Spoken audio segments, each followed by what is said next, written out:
I think Americans have learned that it's harder to end wars than it is to begin them.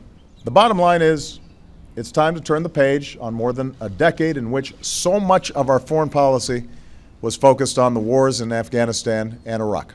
With that statement Tuesday, President Obama announced a more specific timeline for ending U.S. combat missions in Afghanistan and dramatically scaling back the number of U.S. troops in the Middle Eastern country. Obama said during his speech in the Rose Garden he plans to leave 9,800 U.S. troops in Afghanistan after this year.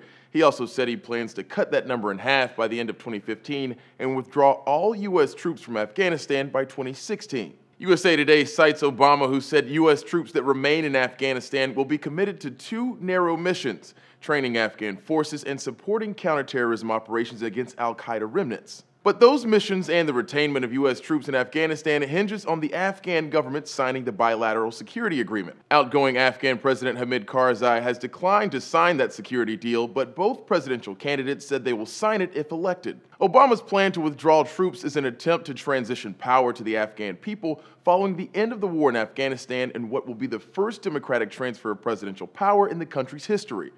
We have to recognize Afghanistan will not be a perfect place. And it is not America's responsibility to make it one. The future of Afghanistan must be decided by Afghans.